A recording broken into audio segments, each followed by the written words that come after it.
Okay, YouTube, here's the deal. I have a 2009 Mercedes-Benz S63 AMG with a 6.3 liter. And I looked high and I looked low. I just could not find a video which would help me. What was going on was I had an engine leak, well, an engine oil leak, which was hitting the exhaust, and you could actually smell it. You know, it has a very distinct smell to it once the oil falls on the exhaust and it burns. So here's what I did. Since I couldn't find it, I had traced the leak back to the upper timing chain cover, which is this part right here, where these camshaft solenoids and the camshaft adjuster cover, I guess is another name for it, which is right in front of the valve cover. So you could call it a valve cover and upper engine cover, upper timing chain cover, whatever you want to call it, or they have different names for it. I've heard it on so many different forums. What was going on was, after the vehicle started, I noticed that it was leaking. Hold this. That it was leaking right down here. And when it was leaking right down in there, the engine oil was going all the way down to the exhaust and burning, and I could smell it. So I didn't know, or I couldn't find a video or a how-to, because I'm a YouTube do-it-yourselfer. So here's to help you other folks out who are trying to do the same. If you have a front engine cover leak, here's what to do. I have already replaced this side right here. If you can see that, that's a brand new gasket. And I've already changed the gasket which was in the front engine cover, which is right here. That thing is dirty. So this gasket was all in here, or this way. So after I took the front engine cover off, I noticed that this gasket right over here, it was leaking from here. The reason I know it, because that's the only gasket in there. I've heard technicians say that, you know, it's only sealed with silicone or some kind of sealant. That's not true. Behind the front cover right here, it's this gasket. Oh, wow. For which I ordered from the dealership. I looked online. People always search online, actually, for these type of parts. But the problem is, you end up getting them more expensive. This is the other one. I'm about to replace this side. I've already done the driver's side. So here's the other gasket, which I'm going to replace, because this side was also leaking. Because when I bought this car, it had a slight leak there, but I never noticed. But if you look in here, somebody had gone in there and already siliconed the hell out of it, or with other kind of sealant. So I'm about to open this one. I've already done this side. Let me show you what I did. First off, of course, if you can't get to this position in the repair or the do-it-yourself part, then don't mess with it.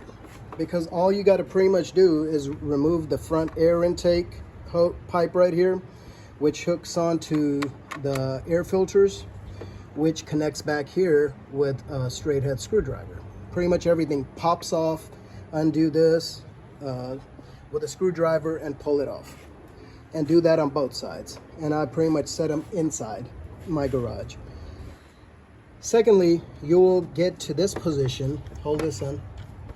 You will get to this position where this has like a little rubber cover which covers this part. Pretty much just pull it off. It's not screwed in, or it's not held in with tie straps or clips or anything. So just take it off and you will get to this position right here. After you get to this position, what you want to do first is what I did was pretty much brush off whatever I could, get my old handy dandy shop vac the hell out of this portion right here, even with a smaller pipe, so I can get in between the crevices. So after I got all the dust off, it made it a lot easier, because after I remove the valve cover, I don't want any dust particles and things like that floating in there. So pretty much these are all T30 screws right here. We here, all along the front. Everything is done with a T30 right there. You pretty much take it off. There's 2 screws on each. Boom, boom, boom, and boom, back there. And this coil, ignition coil, will come out. You could unclip it from here. Be careful not to damage these clips.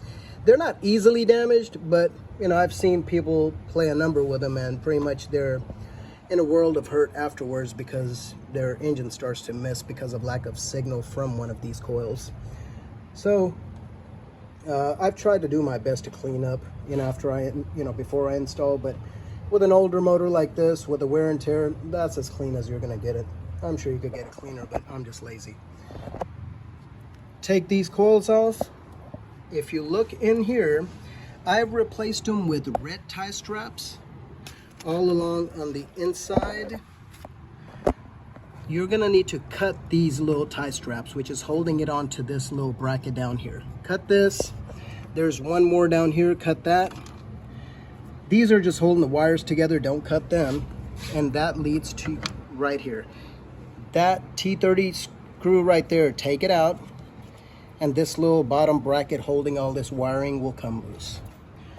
After you take it out, set the wiring to the side, or you could leave it where it is, because it's hard for me to show you from this angle. But as you see, these upper valve cover bolts right here, there's also some down here. You're gonna need a very low profile ratchet in order to get in there, or maybe even get with an angle or however you want to. But after you've been start removing these bolts for the valve cover, you know, all of them. I believe there are a total of 13 bolts. After you remove the 13 bolts, you will come to the front and you will start removing the front timing cover bolts. There are 5 of them. 1, 2, 3, 4, and 5. There's a total of 5. I've already removed this side, so pretty much those are the 5 right there. Before you remove those, what you want to do is remove all these sensors. And the way I remove the sensors, son, come here, hold the light. Hold the light right there. After you get in here, there is a sensor that goes in here, which is also a T30. Take that out. Make sure when you get in there, there is a O-ring which stays in there. Later on, retrieve it. See that O-ring right there? Retrieve it after you pull this off. Don't want to lose that because you'll still have oil leaks. And there is a ground which hooks up right there, and then there is another sensor which hooks up right here. So 2 sensors and a ground is all you need to remove. These solenoids, camshaft solenoids, or I believe that's what they're called on this side, I did not remove them, because if you actually undo that bottom thing, and you have a little leverage, you know, a little playroom with the wire, I pretty much took it off and flipped it right here and started cleaning and replacing the gasket, which was easier than, you know, having to remove this, and the other ones are like underneath it. Don't even mess with that. The repair gets a lot easier if you do it like that. Son, don't make noise. Saying don't make noise. Yes, thanks, son. So there you have it. That's how you replace it, and that's where it is. This gasket right here is your culprit. And if you feel it, it's actually a little bit harder. I mean, with time, rubber tends to get petrified, and it will just give you all sorts of leaks, because rubber is supposed to be malleable. It's supposed to go with the flow, but this one obviously is a little bit tougher. So I replaced that, and I started reverse putting everything back together. What I did first was put this front cover on before I put the valve cover on, because in order to remove that cover, you have to remove the valve cover because it's all pretty much held together. I screwed in all the 5 bolts which are holding the front cover, and the torque specs on those are 10 Newton meters. If you go to inch pounds, I believe it's 88.7. I just did 88 inch pounds, and you could convert that to foot pounds, but you know what, inch pounds is a lot easier because you're dealing with pretty much a smaller bar. Put in all the, after you put the front on, the cover, put on all the sensors. Make sure you get that O-ring on the top sensor. Make sure you put it not inside where it was held, because you'll mess it up or push it on further into the motor. Put it on the sensor itself and then wedge it in there. That becomes a lot easier. Make sure you just, route these wires the way you had them or take a picture of beforehand, because you don't want anything hitting your serpentine belt down there, or if it's loose. Got everything back together. So these were all 10 Newton meters or 88 inch pounds, 88.7. I use the same torque specs for these sensor bolts, and also when I put in the wiring harness, that clip right there, that bolt, I use the same torque spec. And now moved up to the valve cover. I replaced the valve cover gasket, although it wasn't leaking there. But these things are a hell of a lot cheaper at a dealership than I found them at Amazon or eBay. Honestly, I paid 20 something bucks for each side for the valve cover gaskets.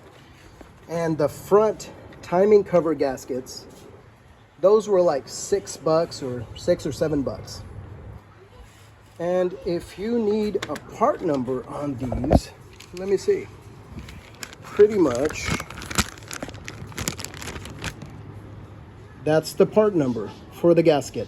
It's same for both sides, for the right and the left side. That's the part number. You see it right there, if that's your problem. And afterwards, after I put all the stuff in the front, all this back the way it was, I put the valve cover on with the new gasket, and I started torquing it. The torque specs for these are 8.5 Newton meters, which is roughly 75 inch pounds. But there is a bolt pattern which you must follow. Look it up online. I have a picture of it. If you want, I can post it into the comments later if someone needs it. But pretty much, you start 1, 2, 3, 4. I mean, you can't, if you don't do it according to the bolt pattern and you don't torque it down properly, you will get oil leaks even on a new gasket. So if you're just replaced your valve cover gasket and you're still getting some leaks, that's pretty much because you didn't follow torque specs and you didn't follow the bolt pattern the way it was supposed to go on. The engineers designed it for a reason. Anyhow, after I got the valve cover front on, valve cover on, everything's torqued to spec, then I pretty much put the wire harness back where it was.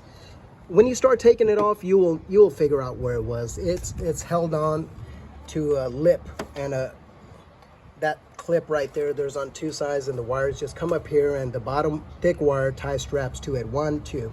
So after you start putting the valve cover on, make sure you get a new tie strap, sew it on through and wait for the wire to come on before you tie strap it. And then pretty much hook up the coils. I just kept them in the same order as they were. I laid them out. So, 1, 2, 3, 4. I took them out, 4 to the side, 4 back in. I didn't swap them because, you know what? If it ain't broke, I'm not going to try to mess with it. Keep it in the same pattern. Make sure, actually, you use a little dielectric grease inside the boot when you push it back in, because that helps to, release it if you need to get to it at a later date, maybe a year or 2 from now. Makes it a lot easier. And the torque specs for these bolts on here is 6 Newton meters. 6 Newton meters, I believe, I had it right there. It's about 53 inch pounds. So 53 inch pounds, click, click, click, click. There are 8 bolts, 1 here, 1 on the other side. and all the way through. And of course you're gonna have to remove that before you remove the valve cover anyways. I forgot to mention that. I forgot what this pipe is called. It's held back here. Same T30. Pretty much you don't have to do anything else. It is very much a do-it-yourself job. Don't let mechanics rip you off for $1,500 or $2,000 to do this. Literally took me like an hour and a half, and that too because I'm a dumbass. I will sit there and research the hell out of something and make sure that I do it right according to the torque specs, because I'm a big believer in torque specs. If you're messing with a German car or any European car or any car for that matter, if you don't follow torque specs, I've been burned on that before. I've had all sorts of leaks on other motors I was working on. I'm not a mechanic. This is my personal vehicle. I've saved me a hell of a lot of money. But one thing for sure, if you're planning to order something online, the part number for the left side, the driver side, and the passenger side, right side valve cover gaskets, the part numbers are different. They're slightly different gaskets. Only things that are same are the front timing cover gaskets. Those are the same, which are this right here, that one, which I took out. They're the same part number for both sides. If you have any questions, comments, let me know. I haven't seen a video that explains how to do all this, so if I can make your life easier, you know what, just leave a comment. I'm not in it for the likes. I make videos just to help people out. I don't monetize them. I'm not here to make money. So, you know, don't be a smartass. I'm not a mechanic. If I said or done something wrong, leave it in the comments. I'm all open. Anyways, have fun and work on your own cars. Save yourself big bucks. Goodbye. Talk to you later. Bye. Say bye, son. Bye. All right.